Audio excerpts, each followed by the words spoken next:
Bismillahirrahmanirrahim. Assalamualaikum warahmatullahi wabarakatuh. Pada kesempatan ini saya ingin menyampaikan hal yang penting bagi seorang muslim untuk diperhatikan dalam hal berinteraksi dengan pihak lain, khususnya dengan Ahlul Kitab. Podcast Alwi Shihab. Selamat datang di podcast Alwi Shihab.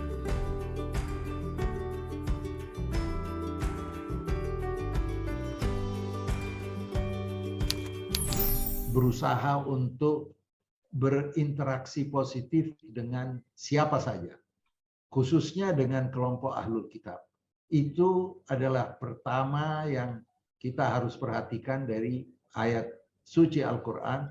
Wala tujadilu ahlal kitab illa billati hiya ahsan. Janganlah kamu berdialog, berargumentasi dengan Ahlul Kitab, Kristen dan Yahudi, kecuali dengan cara yang lebih baik. Itu satu.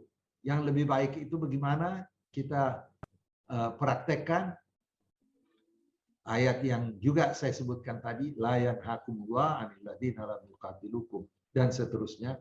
Allah tidak melarang kalian untuk berbuat baik dan berlaku adil kepada mereka yang tidak memerangi agamamu dan tidak mengusir kamu dari negeri.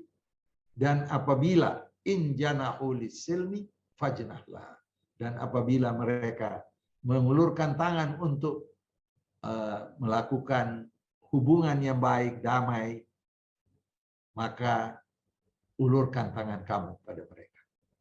Itu yang pertama. Yang kedua, bagaimana kita bisa mencapai situasi semacam ini? Cari titik temu di antara pihak-pihak yang berdialog. Qul ta'alu ila kalimatin sawa bainana wa bainakum. Kalau Ahlul Kitab, gampang kita untuk mencari titik temu. Dan itu yang diajarkan oleh Al-Quran. Titik temunya bahwa kita sama-sama menyerahkan diri kepada Yang Maha Kuasa. Jadi dengan demikian kita sudah bisa menjadi satu bagian di mana kita berdua ada di dalam. Tanpa kita berargumentasi tentang detail akidah masing-masing. Itu lakum dinukum waliyadi. Kamu punya agamamu, kami memiliki agama kami. Kami menjalankan demikian. Kalian jalankan yang sesuai dengan ajaranmu. Dan Tuhan yang menentukan nanti. Yafsilu bainakum. Dan yang ketiga, jangan membandingkan antara realita yang ada di lapangan, realita sejarah, dan perilaku kelompok-kelompok tertentu dengan nilai-nilai agama. Jadi orang tidak boleh umpamanya mengatakan bahwa itu umat Kristiani sangat brutal, sangat kejam pada masa perang salib. Sebaliknya umat Kristiani bilang, coba lihat itu Islam, ISIS, apa yang dia lakukan di Irak, apa yang dia bunuh orang itu seperti menembak sesuatu yang tidak berharga. Tidak boleh dibandingkan dengan realita itu dengan nilai luhur. Jadi kalau mau membandingkan adalah apa nilai luhur Kristen, apa nilai luhur Islam, apa nilai luhur Yahudi, itu yang dibandingkan. Tidak boleh realitanya. Ini hari realita orang-orang Yahudi yang ada di Israel itu membunuh orang-orang Palestina. Kita tidak boleh serta-merta mengatakan orang Yahudi semuanya, karena banyak juga orang Yahudi yang tidak setuju dengan hal itu. Kita harus membandingkan antara realita dan realita, dan nilai luhur dan nilai luhur. Yang keempat, perhatikan teks-teks kitab suci masing-masing dan keteladanan nabi-nabi. Jadi kalau Al-Quran mengatakan bahwa keteladanan bagi kita itu adalah Nabi Ibrahim, Nabi Muhammad, juga keteladanan Nabi Isa. kita menghormati Nabi Isa sebagai nabi. Apa yang dilakukan Nabi Isa itu cinta damai. Itu keteladanan. Kita harus juga cinta damai. Nabi Muhammad sangat menghormati kemanusiaan seseorang. Itu juga harus kita jadikan contoh di dalam kehidupan kita. Dan yang kelima, usahakan kalau kita mau membaca kitab-kitab, buku-buku tentang suatu agama, bacalah dari sumber mereka. Jangan membaca tentang agama Islam yang ditulis oleh non-Muslim, karena dia belum tentu bisa menghayati apa kandungan Islam. Sama halnya kita tidak boleh membaca buku-buku Kristen yang ditulis oleh umat Islam. Bayangkan kalau kita membaca tentang Kristen dan umat Kristen yang ditulis oleh Ibn Taimiyah tadi, hasilnya apa? Kita tidak boleh menyatakan selamat Natal. Kita tidak boleh ikut dalam perayaan kelahiran Nabi Isa itu ada trompet, kita tidak boleh ikut. Dan seterusnya.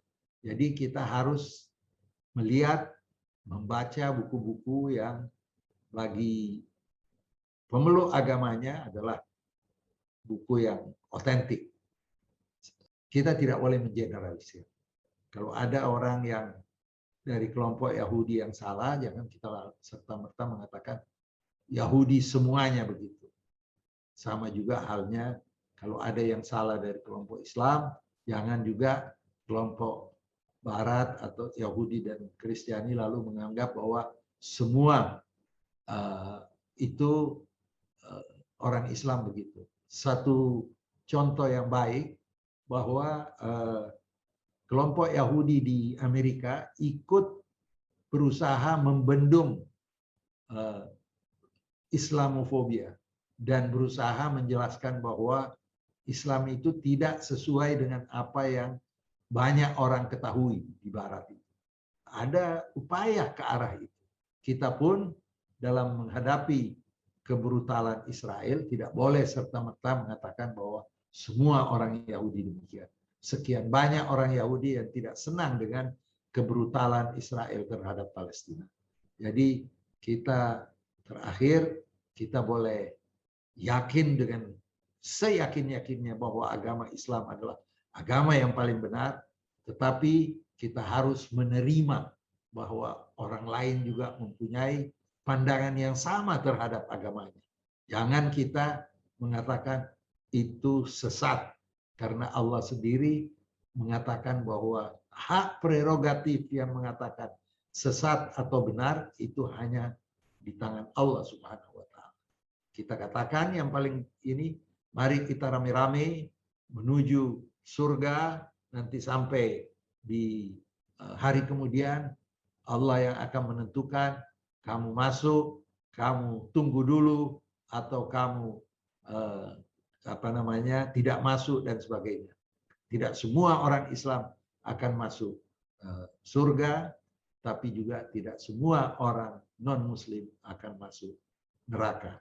Kita harapkan bahwa janji Allah bahwa surga itu seluas planet bumi ini, berarti mayoritas manusia insya Allah dengan rahmat Tuhan akan masuk surga setelah menjalani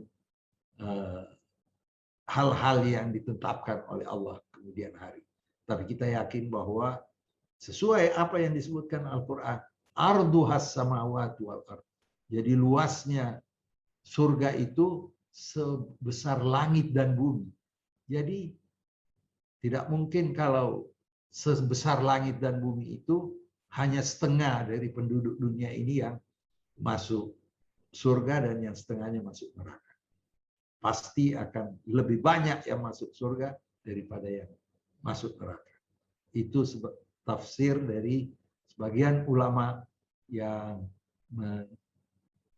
menitik beratkan rahmat Allah daripada siksaan Allah. Saya kira itu yang saya dapat sampaikan.